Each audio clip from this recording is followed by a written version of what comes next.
Welcome back to my channel. Today we're going to do the Halloween trick-or-treat book tag. I'm not quite sure who the original creator of this tag is, so I'll link some videos below that I compiled these questions from. I pulled some questions from a few different creators and just kind of made a list of questions I liked because all the videos were a little bit different. So a lot of the questions, they tried to kind of link with the type of candy that you might get while trick-or-treating.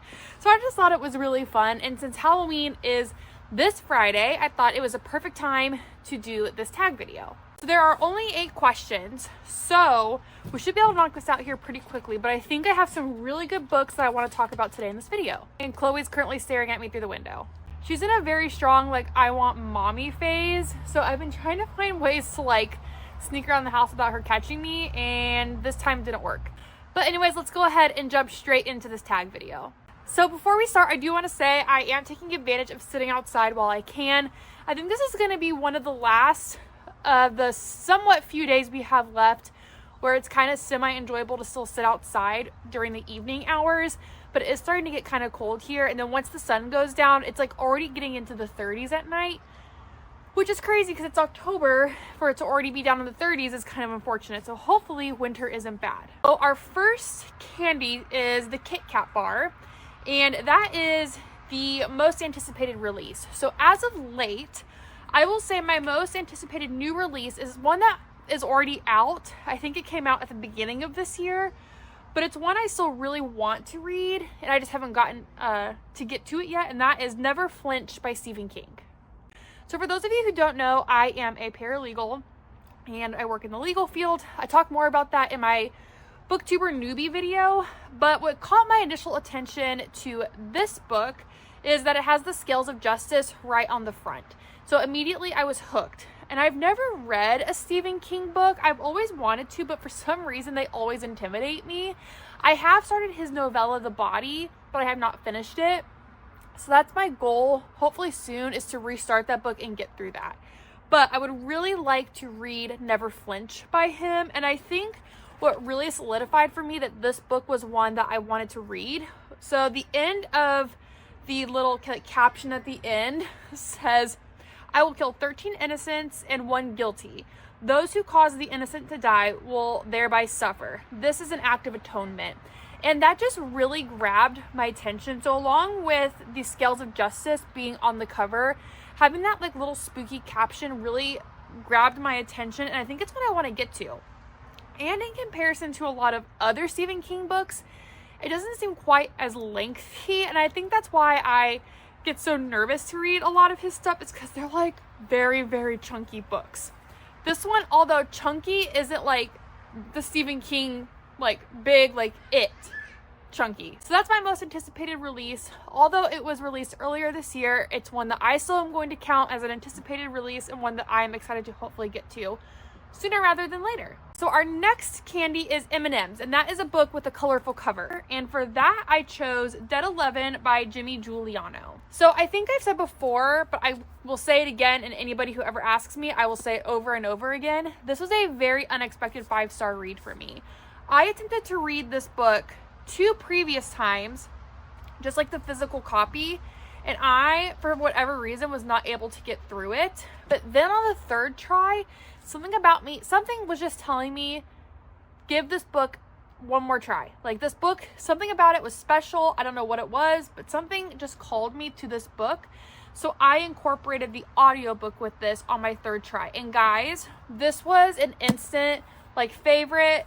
5 out of 5 star. Will recommend this not to anyone because I don't think everyone will like this book personally, but for someone who likes long drawn out spooky ghost story campy type books, I think you will really enjoy this. So this book is about Clifford Island, which is a spooky island that just really weird things happen. And they really don't like outsiders to come to their island, and the people who are from the island never really leave. And the people of this community live the same day over and over and over again. And throughout this book, multiple people go missing in very strange ways. And our main character, what's his name? Oh gosh, I can't remember what his name is. Harper. Our main character Harper ends up making his way to the island for a specific reason, and he is trying to solve the mystery as to what is going on with the people of this island and why do all these strange things keep happening. And guys, again, I'm telling you, if you just like weird ghost stories that are a little bit slow and drawn out, you will really like this, and it definitely has spooky vibes. All right, so the next prompt was Starburst, and that is a book with a juicy ending. And for that prompt, I picked Not Quite Dead Yet by Holly Jackson.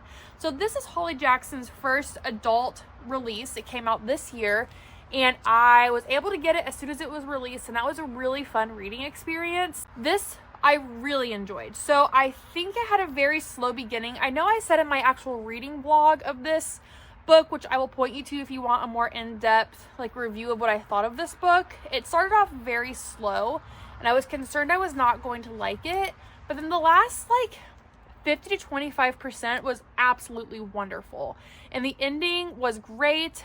What ended up happening, the twist, was very unexpected for me. I thought I knew who did it, and I was 100% off base. So if you want something that has a juicy ending that I think actually does have an unexpected plot twist, this is the way to go. And I think that this will be great to read now, because this book actually takes place, the first day of this book is Halloween. So I think if you are able to get your hands on this book right now, it's the perfect time to read it, because like I said, it starts on Halloween Day and it goes for the whole week, 7 days after Halloween. So it's the perfect time to pick this up, and I think you will really enjoy it. Okay, so the next prompt was Milky Way, and that was a book that made you feel gooey on the inside. So I took that as maybe a romance book. So I tried to pick a romance that I think would be great for the fall cozy season. And I don't think that this book is going to come by any surprise to anybody who's, paid attention to the book community within the last couple of years. And that is The Pumpkin Spice Cafe by Lori Gilmore. This book has immaculate fall vibes, definitely very cozy. If you're a fan of Gilmore Girls, I think I can go without saying that this is going to be right up your alley.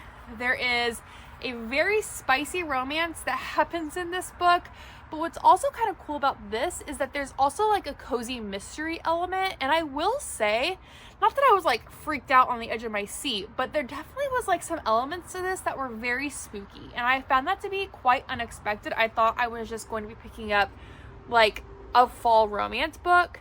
So I think that this had a lot more brought to the table than what I think many readers expect. So if you want a fall book that's not going to be strictly like a Halloween spooky season book, but you want those cozy vibes, I definitely say give this one a try if you haven't already. So our next candy is Candy Corn, and the prompt with that was a book that you think will always be sweet. And I actually just finished this book and really enjoyed it, and that is Shady Hollow by, is it Janot Black? I'm so sorry, I don't know how to pronounce that. I think I'm on the right track, but I'm not sure. Guys, this was just so sweet, so cozy. All the characters in this book are different animals. Like, she kind of plays like the detective role, but she's actually like a newspaper reporter. She's a fox. The sheriff is a bear.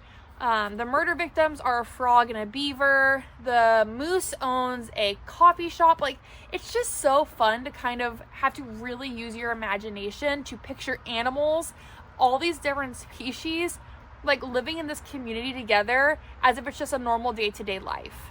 So this is a murder mystery, but I wouldn't say it's one that's going to like have you on the edge of your seat. But I was excited to get my way through this book and excited to see how it ended. And I thought the plot twist was great. Was it a groundbreaking plot twist?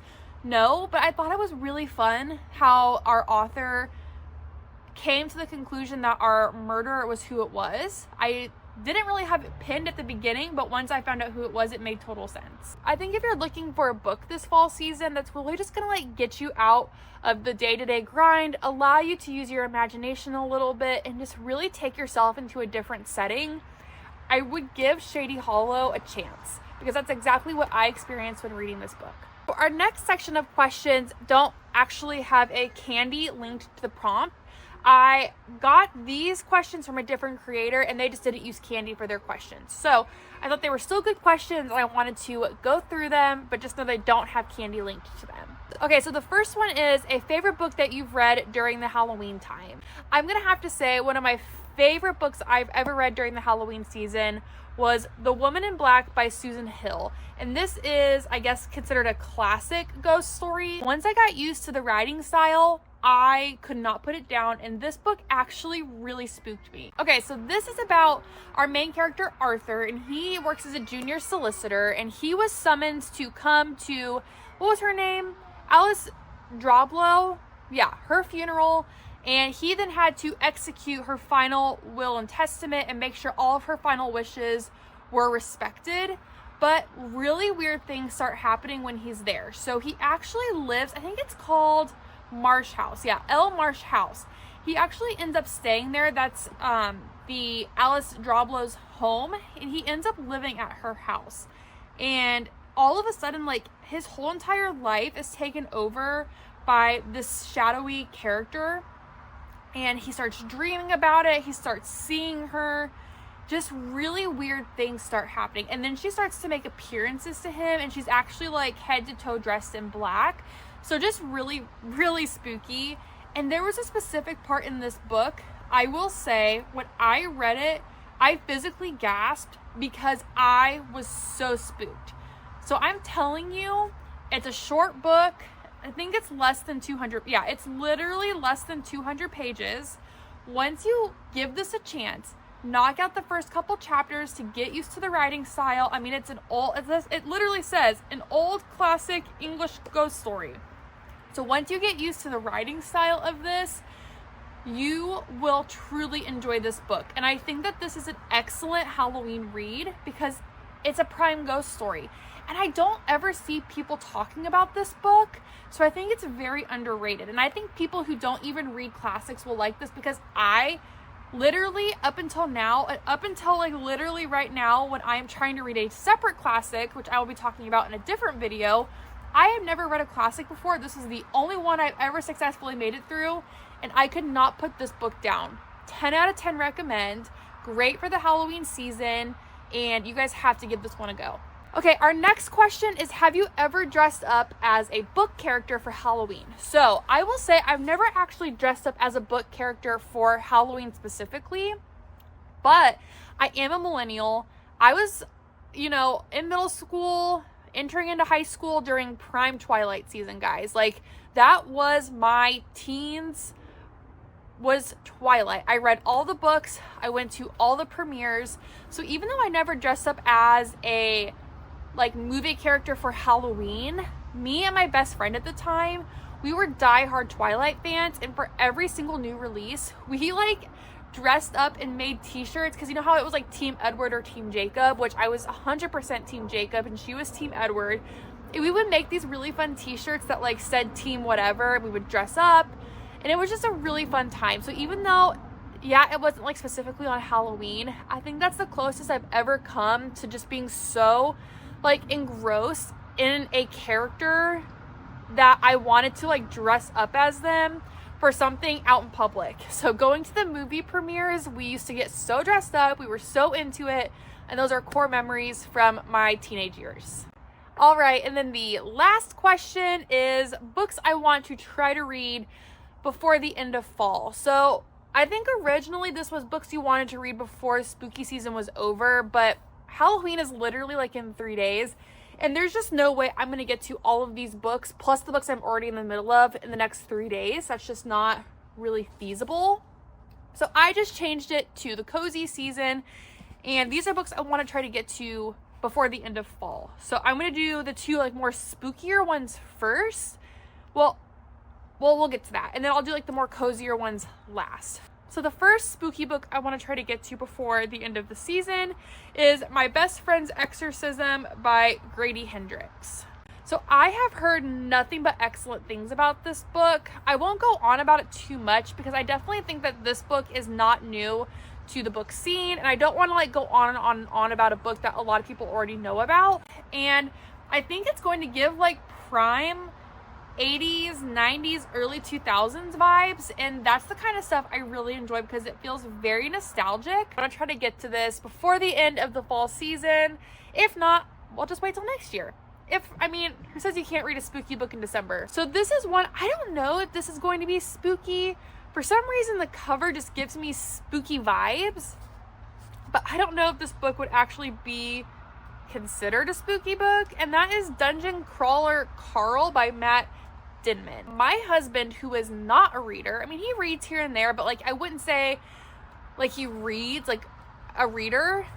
He read this whole entire series in like the matter of like 2 months, maybe even less, and he was like, you have to read this. So I went and I picked it up because he purchased all of the copies on Audible.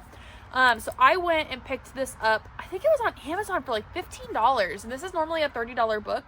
So I got it for like half off. But this might fall more into like the sci-fi genre, which I've only ever, I think, read one sci-fi book, and I was not a big fan of it. But since this was recommended to me by my husband, I wanted to give it a shot. And then oddly enough, as soon as he told me about this book, another friend who I have who likes to read said she really liked this book. So I think it's worth giving a shot. It says, you know what's worse than breaking up with your girlfriend? Being stuck with her prize-winning show cat. And you know what's worse than that? An alien invasion, the destruction of all man-made structures on Earth, and the systematic exploitation of all survivors for a sadistic intergalactic game show. That's what. So that's what, I mean, clearly I'm having trouble reading aloud because it sounds like I'm not able to read, but I mean, to me that kind of gives spooky vibes, like an alien invasion, then you're forced to compete in some sort of like game show. I think that sounds spooky, and I do think that this could fall into the colorful cover category as well. So when I get to this, I will definitely have to report back. Oh, look how pretty, like that is, I really like that. I didn't know that that's what that looked like on the inside. This hot pink, you will not break me. I really like that. So I only bought the first one in this series, but if I like it, I'll go ahead and pick up the rest. I know that this is the smallest one and that the series continues to get chunkier and chunkier as you go. So I wanted to just buy the first one, see what I thought, and if I like it, maybe I'll buy the rest. But this is what I'm really excited about. So we will see what I think when I get to reading Dungeon Crawler Carl. And then the next two are going to be like the two cozier books. So I think these can probably, you know, easily transition into the winter months as well. So the first one I'm not gonna go on and on about because you're gonna like see this cover and be like, okay, we've heard everyone talk about this book, and that is Legends and Lattes by Travis Baldree. Anyways, so I always swore to myself I would never read this book. Why? I don't know. I just told myself I wouldn't like it. And then I have come to find that I really, really, really am enjoying the cozy fantasy subgenre, which, okay, I recently watched a video as to why people struggle with and dislike the term cozy fantasy, but that's what I know it as, and I have nothing but great things to say about every single cozy fantasy labeled book I've ever read, and I think that this book falls well within that category. I actually think that this book is like the flagship book or the starter book for that whole genre. Anyways, yeah, I can't wait to read this one, and I think it's going to be really great, and I'm excited about it, and hopefully my opinion changes. And it's okay when you say I'm never going to read something and then you change your mind and you decide you want to, because that's what I think about this. So we will give this one a try, hopefully soon. Last but not least is one I talked about in a recent video as well, so I won't go on and on about it, but this is one I am so excited to read, obviously because it's in my excited to read category. And I had never heard of this book up until very recently. I walked past it once in Barnes & Noble. I actually picked it up. I had it in my hand. I was carrying it around, and then I was like, no, put it back. And then I went back to Barnes & Noble, like literally a week later, saw the book again, and was like, yeah, you want it, just get it. And that is The House Witch by, I still don't know how to pronounce this guy's name. I think it's Delama. But this is exactly what it sounds like. It's about a house witch. I guess he has a secret identity that he's trying to keep like incognito. He doesn't want people to find out something about him. And I guess it doesn't say secret forever. Looks like this kingdom like finds out he has powers, and he has to do like all these challenges. So like head to head with knights with less than chivalrous intentions to help protect a queen. He has to spy on the cat or or uncover a spy in the castle. So just like really fun. It seems like almost quest. So this is one I definitely want to get to soon because I think that this will give prime cozy vibes. But I also think it would be okay for me to potentially transfer this one into the winter months as well. Again, this is one that I haven't really heard anybody talk about. So I think it would be fun to give it a try and do something new and different that a lot of other people haven't really talked about. So we'll see. We'll see what I think about this. All right, so that is the end of our Halloween trick-or-treat book tag video. I hope you really enjoyed and found some book recommendations of things that I have read that maybe you might want to give a try. Some of the books that I do plan to get to that I have not read yet, if you have read them, leave me your thoughts below. I would love to know what you think about the books.